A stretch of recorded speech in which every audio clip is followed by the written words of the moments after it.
What it do, guys? It is your boy, Leon Mookie here, back to you with another new chapter of Gundam Seed Soldier.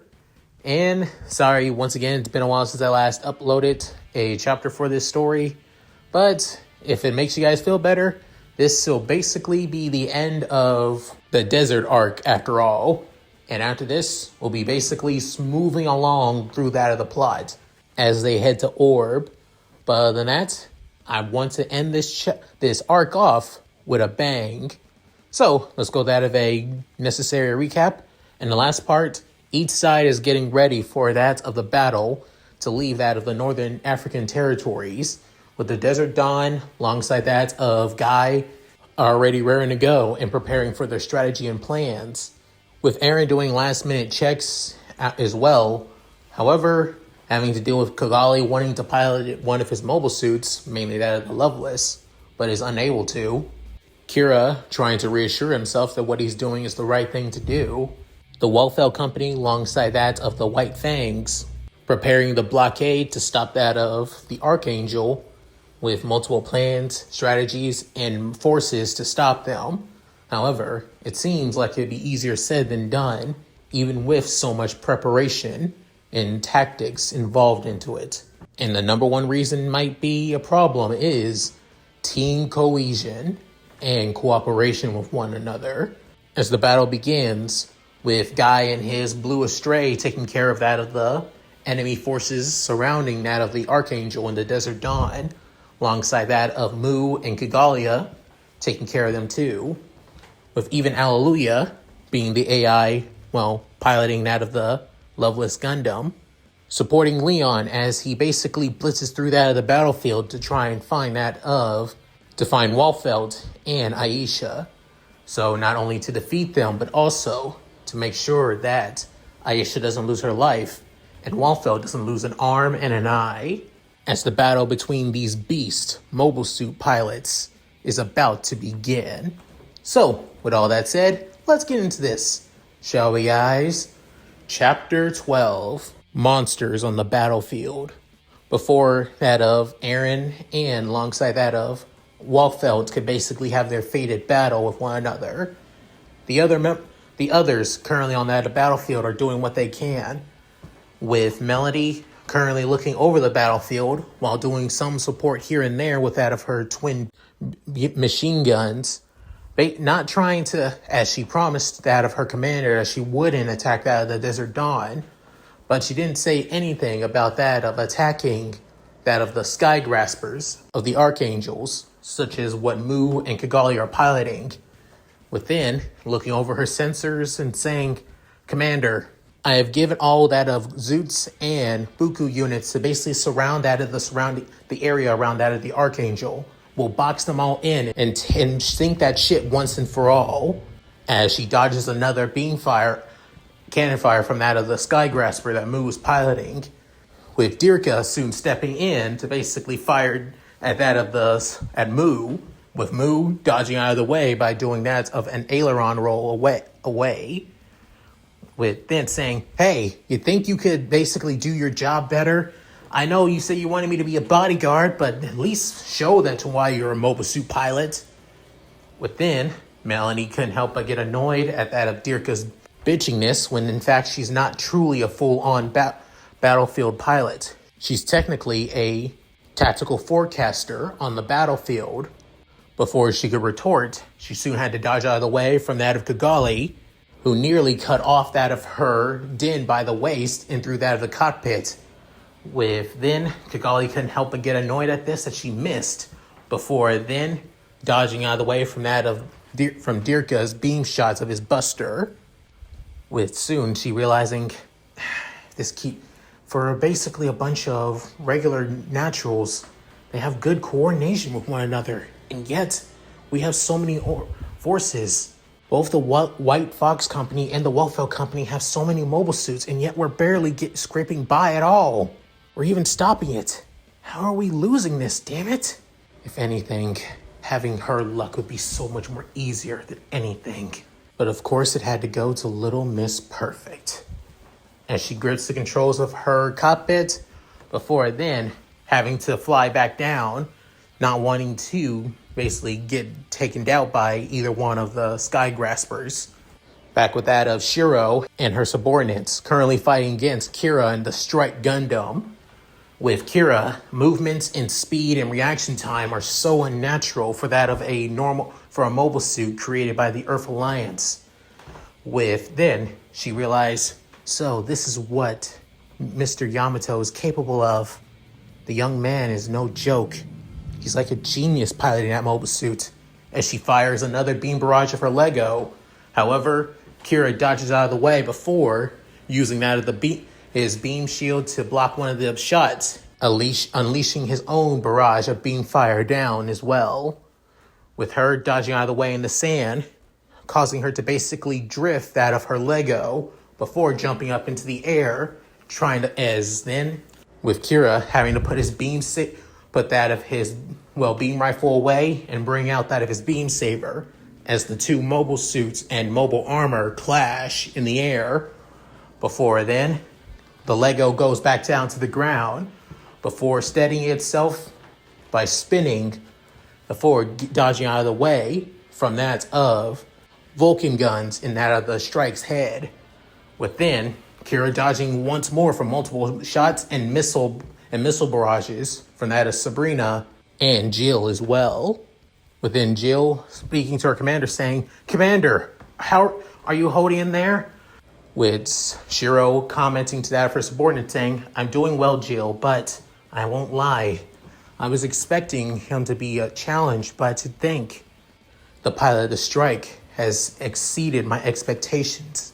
Within her thinking to herself, if Andrew wasn't so focused on that of our mercenary friend Ace, I think maybe he would have enjoyed this battle with that of Mr. Yamato. However, with then seeing Kira basically flying everywhere, however, that's when Isaac soon shows up saying, "I'm bringing you down, Strike! You damn traitor!" As the two Gundam-based mobile suits clash within that of the air, as Kira gets out of the deadlock and was trying to basically kick Isaac off his mobile air platform. However, he dodges out of the way quickly before Kira even had a chance, showing that Isaac isn't playing around anymore.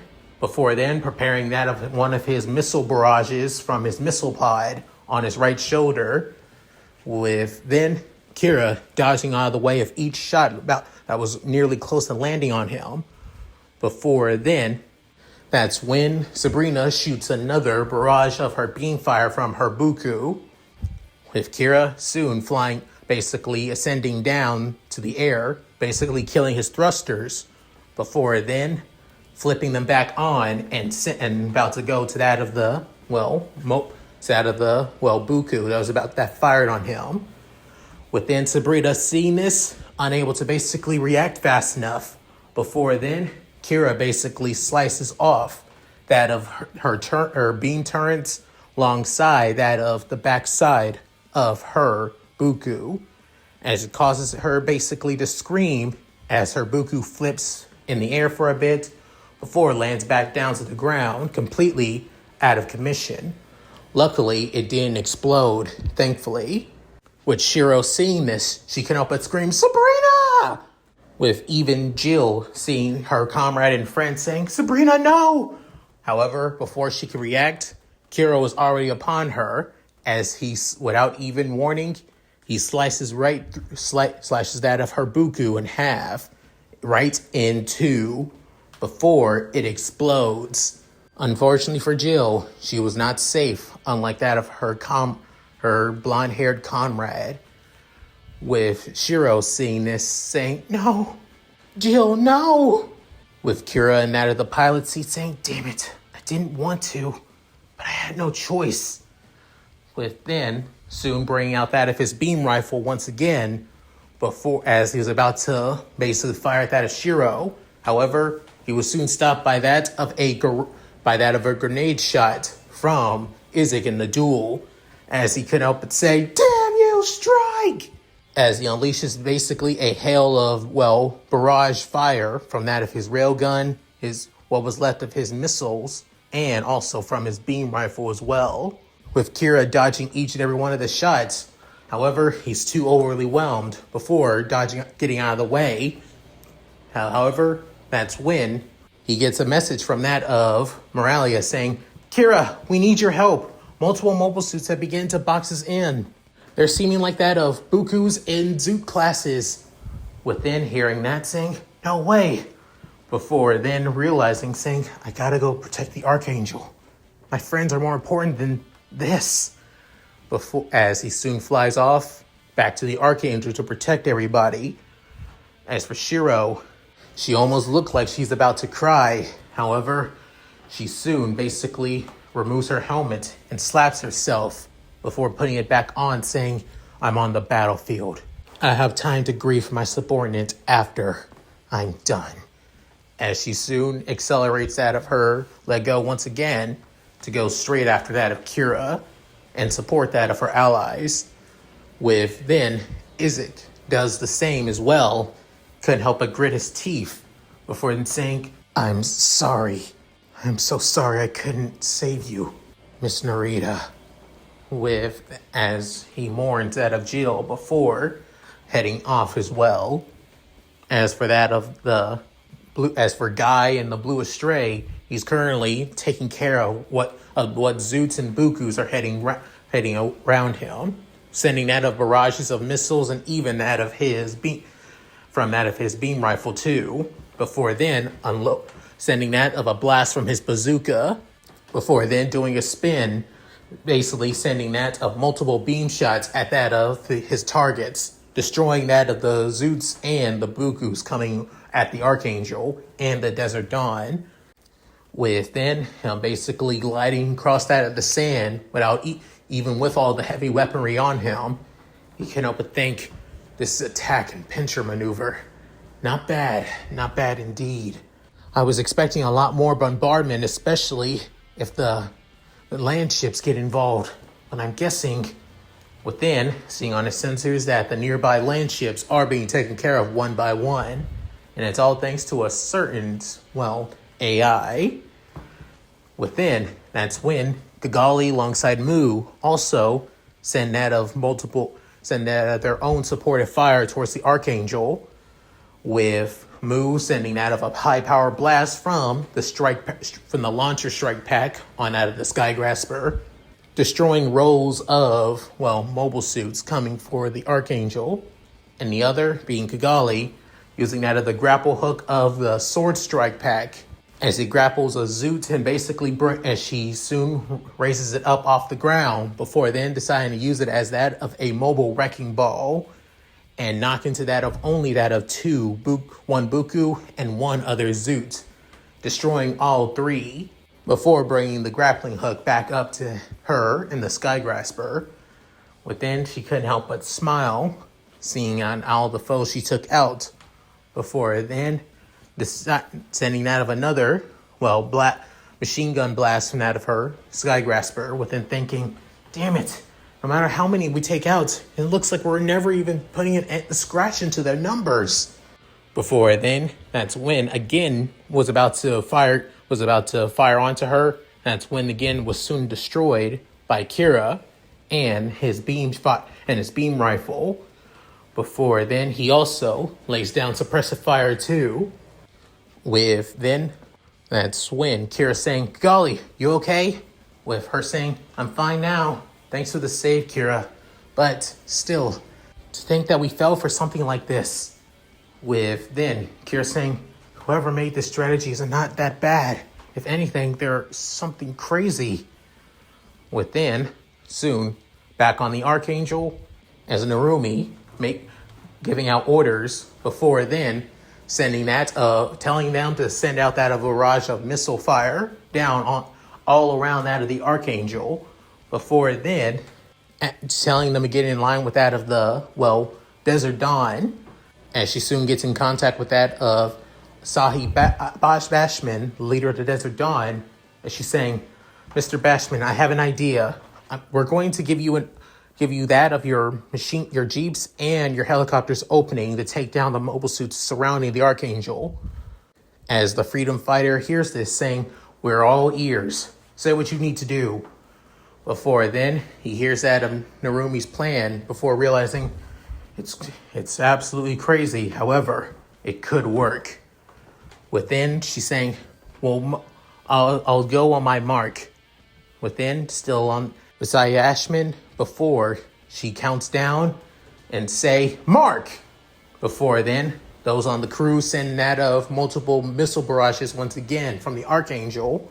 Once again surrounding that of the nearby mobile suits, some hitting them while some able to dodge them. Even that of, well, Shiro that saw this, seeing that of the massive dust crowd basically surrounding the Archangel. Well, even Isaac noticing this, saying, what the hell is this? What's going on here? Before she came to the realization, saying, no, we had to get out. They had to get out of there. All forces retreat. I repeat, retreat now. With knowing what they plan to do. However, it looks like it's already too late. As going through that of the dust clouds, as multiple Bukus, Zoots, and even some Gins basically are being taken down one by one by that of the Desert Dawn. And not just them, but even by that of Kigali and Mu and their Sky Graspers, and Kira and Guy and their Gundams. As the forces from that of Guerrilla Fortress and also from that of the Northern Territories begin to get whittled down bit by bit. With then Shiro saying, I can't believe it. That entire plan. With then Isaac saying, no way in hell. With then seeing the opportunity, that's when Narumi saying, now full speed ahead. Blitz through what we can. Within, the Archangel soon basically goes full throttle with the thrusters, as it soon basically blitzes past that of the massive dust cloud. Before then, Isaac having to jump off, had to get out of the way. However, he wasn't almost fast enough as he gets off his air platform, as it's soon hit by that of the Archangel, as it basically flies off course before exploding in the air, with soon Isaac landing on the sand. Luckily, he adjusted his settings where he didn't need to basically adjust his systems so that of the duel went sinking into the sand. But then Isaac saying, damn it, what the actual hell? I thought for sure that we had. But then Shiro saying, the Archangel crew, they're really something else. But then thinking, and I haven't seen that mercenary, then that means they're still fighting. Andrew, Aisha, please survive this.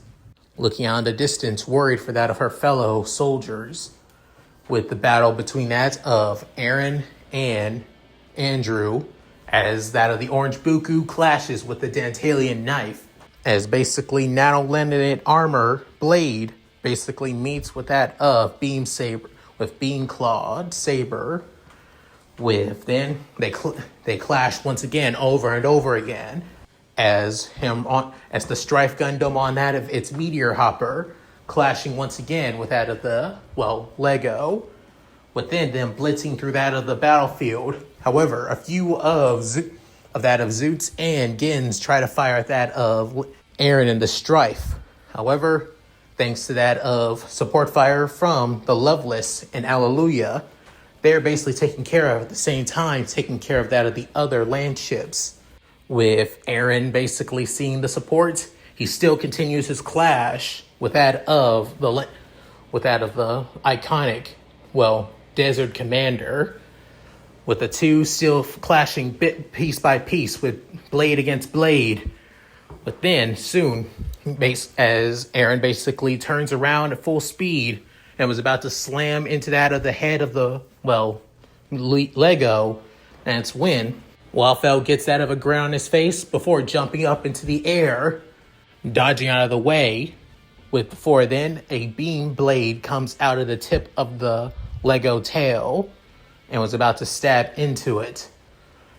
However, using this opportunity, he soon brings out that of his own beam saber and blocks the attack. With that, it soon leads to that of another standstill, and basically with both mobile suit pilots looking at each other. Within, Walfeld can up say, "Ha ha ha! I've never had so much fun in such a battle like this. I gotta admit, kid, you really are something else." Within, basically turning around out of his bike, his mobile suit bike, within saying, "Same here." Within mentally realizing, man, I fought against Andrew Walfeld dozens of times in simulation battles in GBN, and a few times during that of Gundam battles. But this is something else. Facing against the man in real life. It's like a rush I never thought I could feel. Not since basically going in that of Gunpla battles. With its thin and basically clenches his chest as the adrenaline going high, saying, even though my life is at risk, even though I'm taking lives of soldiers on the battlefield, this is something that I feel like every Gundam battler would feel. The true ecstatic feeling of putting your life on the battlefield. Within, having his hands on that of his control spears. Within, revving the throttle of the meteor hopper, blitzing forward before then, preparing that of his buster rifle on it.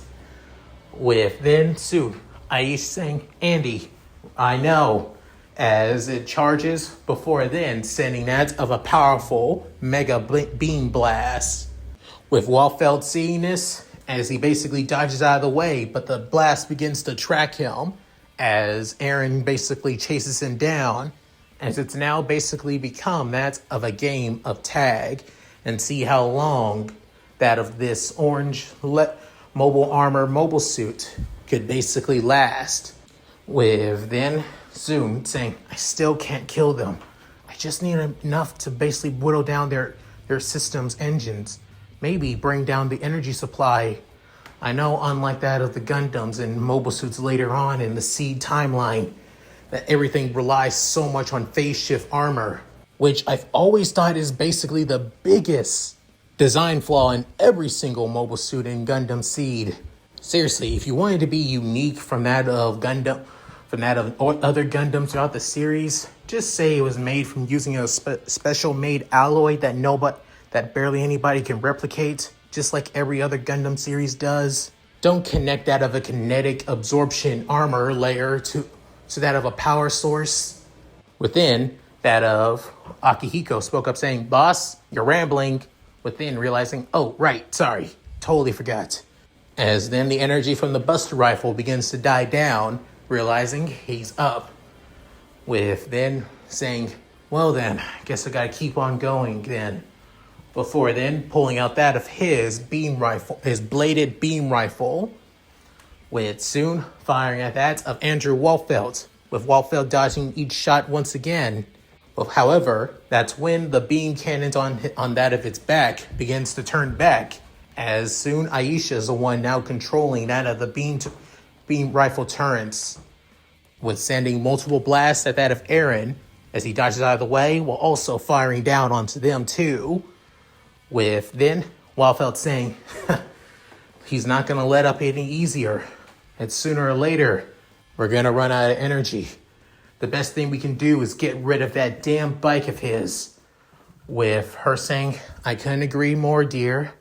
But as she continues to fire onto it, with Eren dodging once again, saying, "I don't think I'm going to bring it down so easily." With him saying, "Figured as much, so that's why I'll handle it." Before soon he spins in out of the sand, before then blitzing straight towards that of the Strife Gundam. Within, seeing that of the orange Lego basically heading for him, as he prepares his Dantalian knife and about to slam it. Before soon it goes so low to the ground that it begins to cough up that of sand, covering it, saying, "What the?" As, however, without warning, he realized it's too late, as he had to jump off that of his meteor hopper. Within, a beam slash basically cuts the meteor hopper in two, as that of the Strife Gundam rolls into the sand, before then landing onto that of it's on its legs, before then using the Dantalian knife to stand back up. and seeing that of his custom motorcycle for his mobile suit completely destroyed. But then realizing, man, god damn it. I really hope I'll be able to regenerate that again. That was one of my best aspects of this mobile suit. With Akihiko saying, boss, saying, yeah, I'm aware. That isn't what we need to worry about. As he looks back at his opponents, as they coming straight back at him, with soon him realizing, looks like it's going to become a lot more serious than I thought it would be. Then I guess I got no choice. I have to use it. With then, soon, Akihiko saying, you sure about this, boss? I mean, even though you've used it multiple times in battle, do you really? Saying, yeah, we got to. Activate the Genova system. Hearing those words, Akihiko nods saying, you got it, boss. With that, systems began to switch between one another. Before then, seeing a word saying Genova. As it selects, before then, Aaron's cockpit basically goes glowing, as it has that of a light blue hue. Before then, turning that of a menacing light green. Before then, his eyes looking like a change from that of the light blue to that of slit. So that of slit pupils and a light green blue iris's color. With even that of the Strife Gundam doing the same as normally the Alea Vignana's Unlimiter system would be unleashed from that of the Strife Gundam, having that of parts from the Barbatos Gundam after all, but instead of the menacing red eyes of the limiter being removed to that of the menacing light green blue eyes instead, with then as the light almost looking like that of lightning coming off of it. Before then, the entire demeanor of the Strife Gundam changes, with preparing that of the Italian knife in both its hands, getting into a battle stance with left leg out, right leg bent, and the massive blade sharp edge up while the pointy edge down. With soon blitzing towards that of the Lego within, and that of a clash of the beam saber and the Italian knife, it causes a huge shockwave and sound that basically knocks back that of the Lego, causing that of Aisha and Wolf and Andrew basically getting shocked back from in their cockpit, but the Lego still standing. As for that of the Strife Gundam, it's basically turning around, coming back for another strike. Wellfeld getting his bearings again, as going back towards that of Aaron and about to clash. However, the clash is basically barely even a clash to begin with, as both the beam saber and Italian knife clash once more, knocking back the Lego even more. With then, as their cockpit basically jumbles around again, with Aisha saying, he's knocking us back even harder than before. What happened? With then, Wallfeld seeing on his screen about that of the Strife Gundam, as it looks like it's changed. Even though it looks the same, something about it has definitely changed about it. And it makes him feel so unnerved. However, before he could basically come to this realization, he soon gets a call from his second in command, the redhead DaCosta, saying, "What is it, DaCosta? Sir, the legged ship, Archangel, is coming this way. It got past that of the pincher maneuver." Within, hearing that, saying, "What? But how?" At the same time, that's when Melanie, alongside that of Dirka, saw this too, seeing the Archangel, with realizing, no, they've broken through? But how? That plan, it should have. With soon, Dirka saying, "Shit, that damn ship always knows how to basically get the upper hand on this. What the hell are we supposed to do now?" With then, soon, noticing that of the Strife, alongside that of the Blue Astray, and also the Scry Graspers trying to catch up with that of the Archangel, with even that of the Shiro's Lego and Dirka's duel also trying to catch up, with Dirka having to put that of the duel in hover mode for the sand after all, and use his thrusters as much as he can to blitz forward.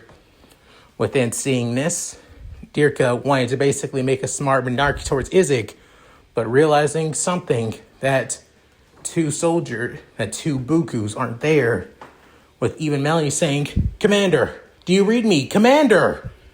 With her saying, "I'm right here." Melanie, with her saying, "Commander, where is Sabrina and Jill?" Within, she stayed quiet for a bit, saying, "Sabrina's alive. I've asked that of several soldiers to make sure to get her out of her buku, but Jill, she's..." Within hearing those words, Melanie couldn't help but want to cry too, but realized saying, "This is a battlefield after all. Things happen. Our lives are always at risk." But within seeing this, Dirka couldn't help but get annoyed, saying, "All right, screw this. We got to take down that damn ship. Come on, you're a tactical forecaster, right? Do your thing. Give us a strategy and tactic to work with."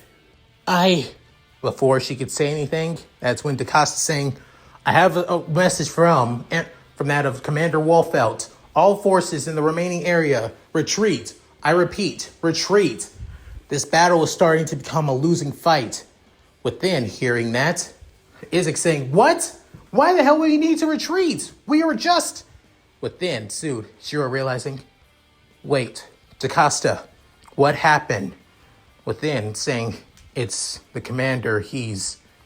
Within, she couldn't help but worry about that of her close friend after all.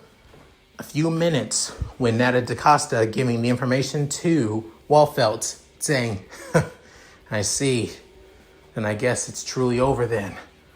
Before then, saying, "DaCosta, before I finish this battle, I need you to give out a specific order.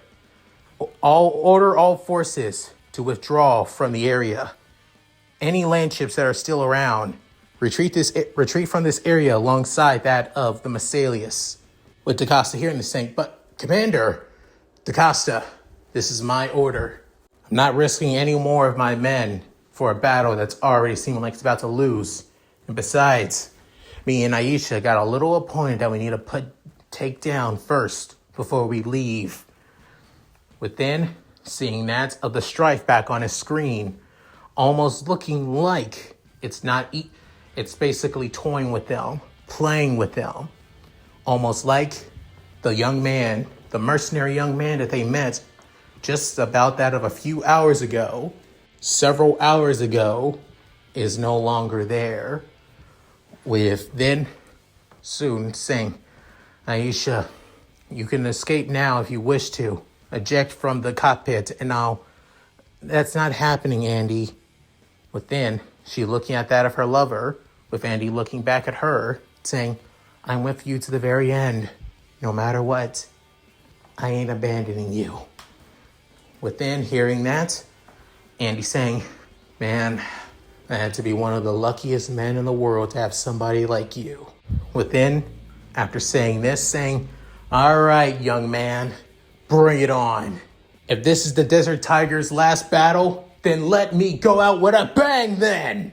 As he blitzes forward, within seeing this, and soon realizing what he's about to do, one last ditch effort, with soon realizing my plan, even though I'm having so much fun, even though I've unleashed the Genova system, I know what I have to do.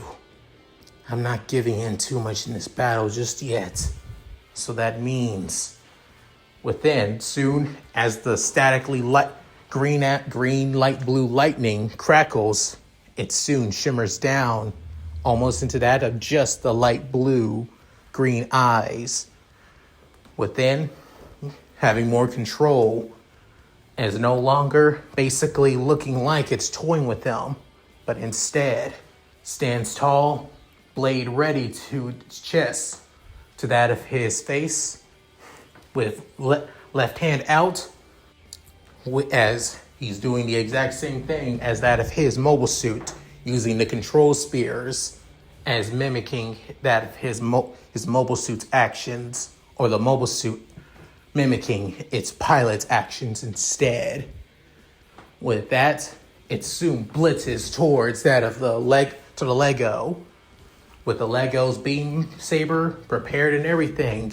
However, he soon switches that of his bladed beam saber on his hip into that of its beam bladed form, putting his beam sabers into that of the holsters.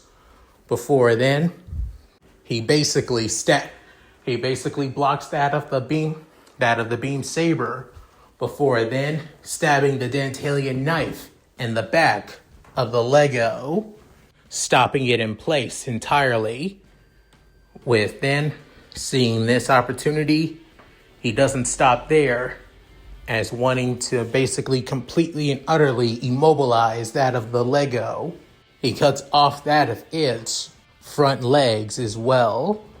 Within, all it remains is that of the body and torso, but keeping the cockpit still intact.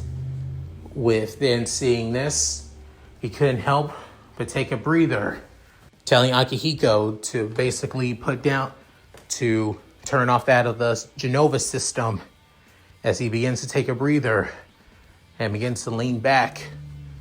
Lean back on his seat, exhausted, tired, and huffing and puffing for air. Within, looking through his system, saying, "Hallelujah!" Within, saying, "All the forces are retreating. Even those on the Len ships that I sunk are already retreating too." Within, saying, "And the Archangel?" As soon as he says, the Archangel flows over alongside that of the Desert Dawn helicopters and jeeps, passing them too. Within, soon seeing this, saying, "We did it. We got past the blockade. We won." However, what about then trying to open that of a open comm channel, saying, Wafelt, come on, Aisha, Andrew, answer me, damn it. You two need to be alive. Answer me, please. With then saying, "You're pretty damn loud, kid. Worried for your opponent on the battlefield? That's not very mercenary-like of you." Within hearing that, he couldn't help but basically smile through the comms, as Aisha and Walfelt are almost looking like they're trying to get out of that of the Lego. Within saying, "You're alive." But saying, "Barely, kid. You really are something else. I gotta admit, I thought for sure we were actually about to die." And within, I saying, "You're kind of scary, Mr. Little Ace." Saying, "Sorry about that. It's a thing, you know?" Within, saying, "If you got your secrets, kid, keep them." Before, as grunting a bit, as soon he finally gets out of the escape hatch for that of the Lego, allowing him and Aisha to finally escape. Before they both leave, he's saying, "So tell me, kid, is Avalanche really trying to end this war?" Within him huffing, saying, Yeah, we are. But currently right now, I need to stay with the Archangel crew. Those people on those crew, what if I told you they're one of the keys to ending this war?" Within hearing that, saying, "And I say, keep them safe while you can. As for now, I'm going to rest up, and the next time we meet each other, I look forward to fighting you again. I'll let you know that, kid. Also, care to have a cup of joe with me next time?" Within hearing that, as the blonde, half American, half Middle Eastern boy couldn't help but smirk, saying, "Damn, I don't mind. I don't mind sharing a cup of coffee with you and Aisha another time. Just take care. Within hearing that saying, yeah, you too. Before Aisha pulls him out of the cockpit, with everything basically going silent there. With Aaron basically looking back, saying, I changed fate again, it seems. First, David Halberton, and now Andrew Walfeld and Aisha. Walfeld won't lose an eye and an arm, and he'll basically be at 100% as a mobile suit pilot. And he won't lose the woman of his dreams either. It looks like Gundam Seed's Rumble Rouse survives this for once. Survives this in full tech instead of, well, half the man that he was in Destiny. Within, Alleluia landing with the Loveless right next to that of the Strife saying, Boss, you did it. But saying, yeah, I did. With Soon, he gets a calm line from that of Nataro saying, this is all Earth Alliance forces and Desert Dawn forces. We've moved past the blockade. I repeat, we've gotten past the blockade. We've won this battle. With everybody on the bridge, couldn't help but get excited. With Tola happy as well, alongside that of Helmsman Arnold as well. With even Moralia and Sai, couldn't help but be happy about this too.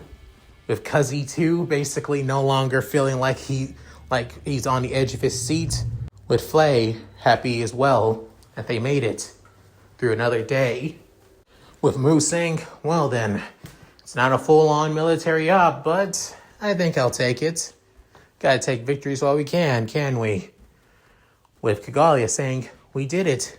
We actually beat the Desert Tiger, and we beat that of the White Fox. And she couldn't help but get excited. But as tears began to come down her eyes for a bit, saying, talk about something else, I gotta say. As she couldn't help but get excited, realizing their victory. With then Kira, on the other hand, saying, we really did win, but then soon remembering what he saw as he moved past, seeing that of Andrew Walfeld's Lego, basically looking like its own, like basically it's been trashed, and the Strife Gundam basically over it, menacingly with that of the same eyes and always, saying, you better have not killed them. Did killing them really had to be the only thing? Within, clenching his fist before meeting answers from Aaron later on. As Guy couldn't help but also take a breather. Before then, he gets a call, but instead of from anybody on the Archangel, it's from that of a young man with that of short, silver hair and a scar over his face, saying, "Sup, Eugene?" Saying, "We saw what happened over that of the video feed. The battle's over." Within saying, "Yep, yeah, it is."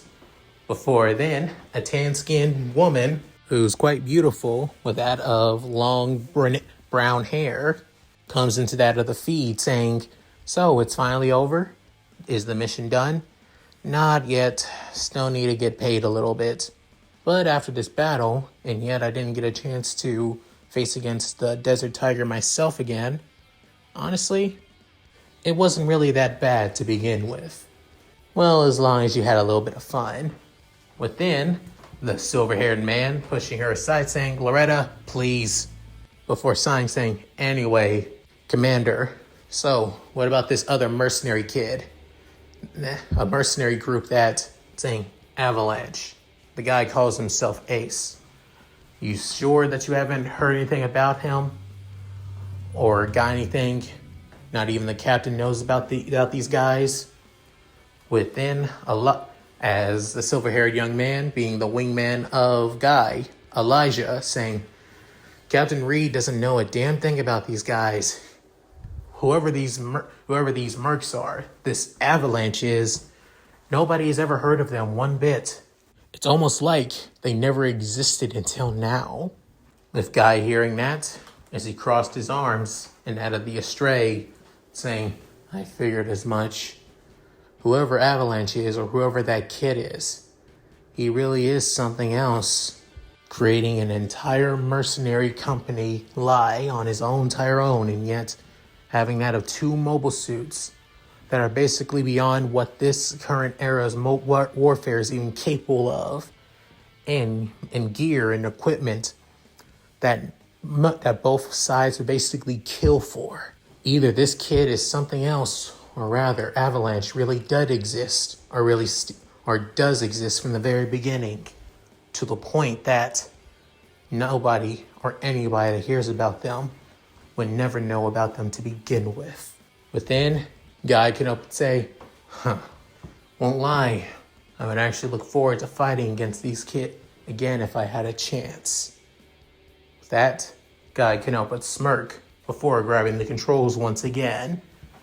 As for that of the Zaf forces, within that of Walfelt alongside Aisha are basically outside of that of the Lego, with Walfelt basically leaning back on that of the desert sand, with Aisha trying also basically right next to that of Walfelt too, as they both are in each other's company, saying, I'm surprised that we survived this, to be honest.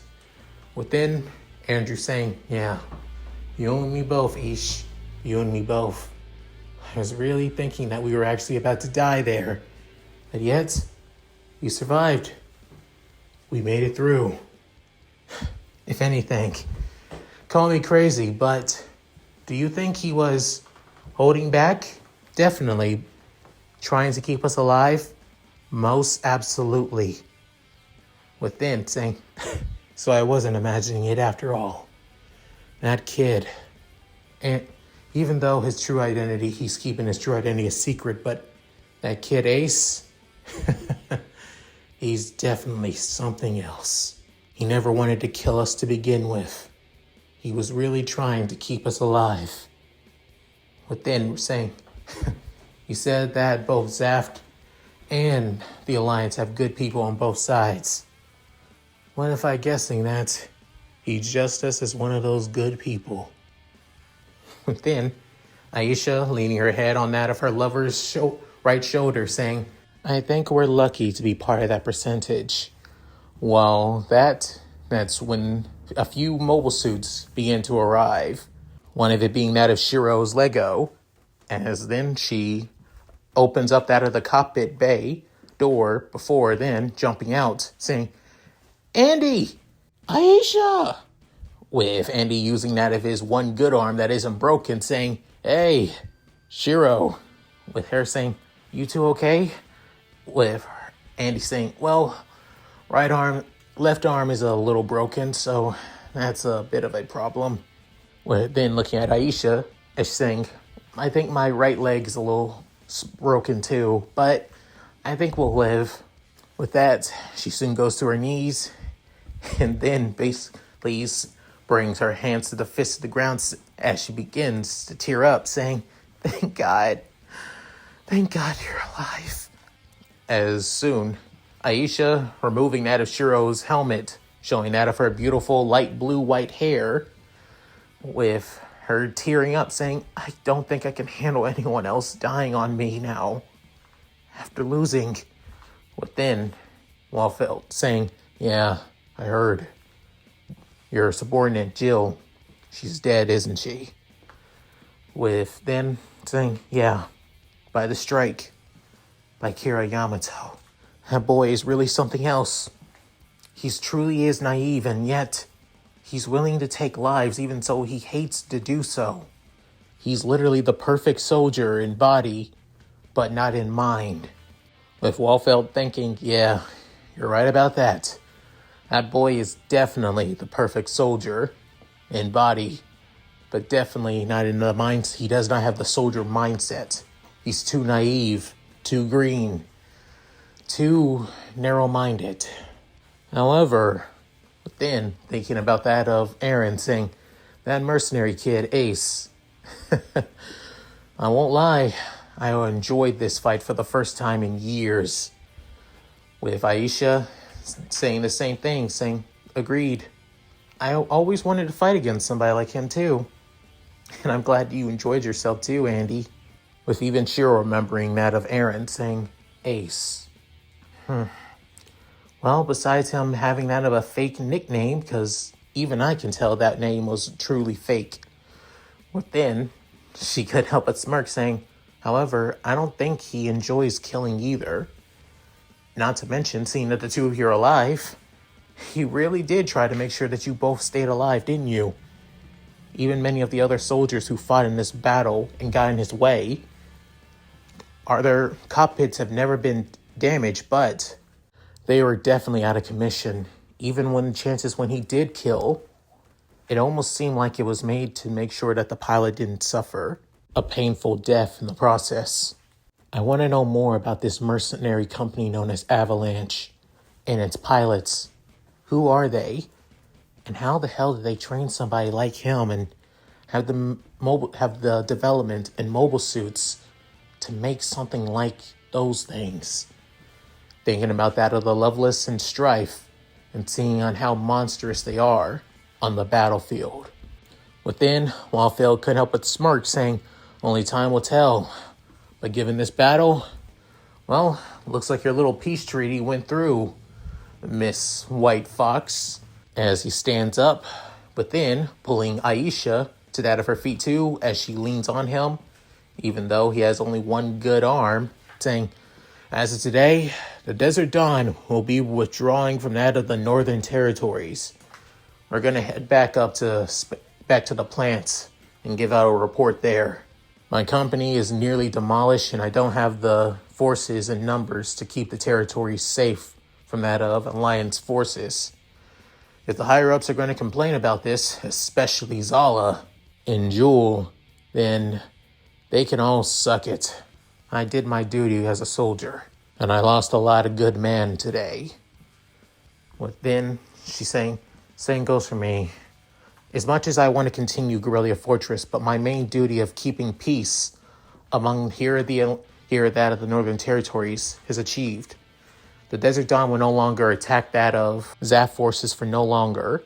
And hopefully, if there comes a time when Blue Cosmos kicks in, I hope that they wouldn't be smart or dumb enough to basically side with those of Blue Cosmos. But given that they didn't discriminate against me when I made that peace treaty, hopefully they don't. And that their hatred for us doesn't override that of their senses and rationality. But then, Waldfeld saying, only time will tell. With that, that's when both Melody's Den alongside the Buster and Dual Gundam arrive. With then Isaac saying, Commanders, are you all right? With then using that of her comm system through her helmet as she puts it back on, saying, we're okay, Jewel. As of today, this battle is over. We've lost that of our chances to bring down the Archangel. You and Elsman can head back to Guerrilla Fortress. Your allies will be arriving probably later on tonight. It's best to get ready and get your mobile suits prepped up so you can get back with your comrades.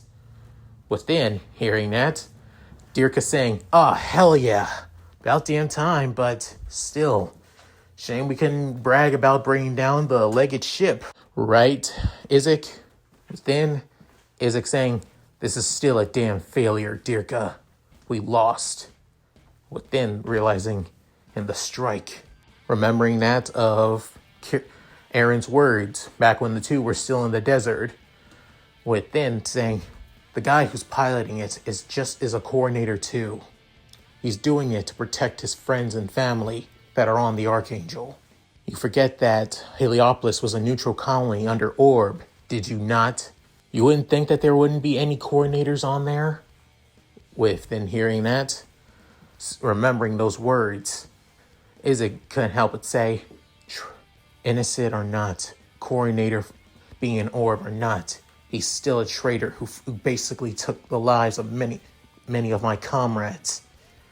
And even though I was close to killing innocent lives, which is something I'm grateful that I didn't, that still doesn't change the fact I want to bring that bastard down. Especially for Within thinking about that of Jill, as her buku was basically split in two by Kira. I won't let their deaths be in vain. As Isaac's resolve continues to burn passionately, but instead of filled with rage and hatred and ego, instead it burns with that of resolve to protect those he cares about. As the pilots of the Archangel and that of the Desert Dawn arrive back in that of the hangar bay, with many of the, mechanics begin to do what they can to repair what they can.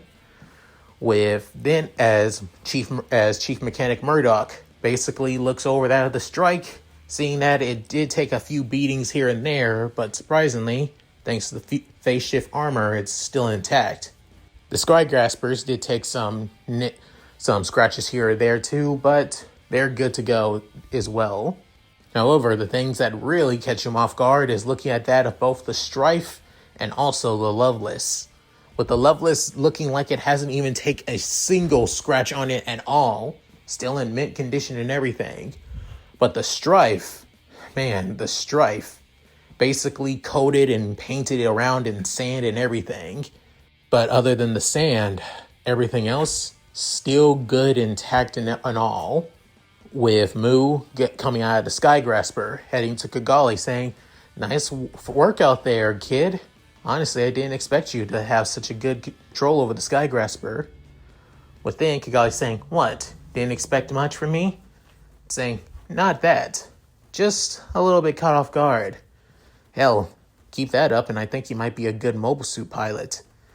Within hearing this, she couldn't help but basically get a little bit nervous from the compliment, saying, "Whatever. Thanks, LaFlaga." As Kigali heads off, that's when Colonel Kisaka basically walks to her as the tan-skinned Japanese man saying, "So, Lady Kigali, you had your first taste of what it truly means to be in a battlefield, fighting against mobile suits on somewhat equal footing. What do you say now? You still believe this is right for you?" Within, she's saying, "I'm not entirely sure. But after everything, after helping these people, I think this is what I need to do for now." Not only that, then looking around the Archangel saying, "I've really taken a liking to the Archangel crew, especially looking back at the strike and looking at Kira as he comes out of the cockpit. However, he soon is walking down that of the guardrail, heading straight for another mobile suit." Within, that's when Aaron gets out of his cockpit too, with his GP base in hand, taking off his helmet, saying, "That worked surprisingly well." With then looking over to the side, saying, "Can I help you, Kira?"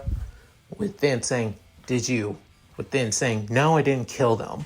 I tried not to."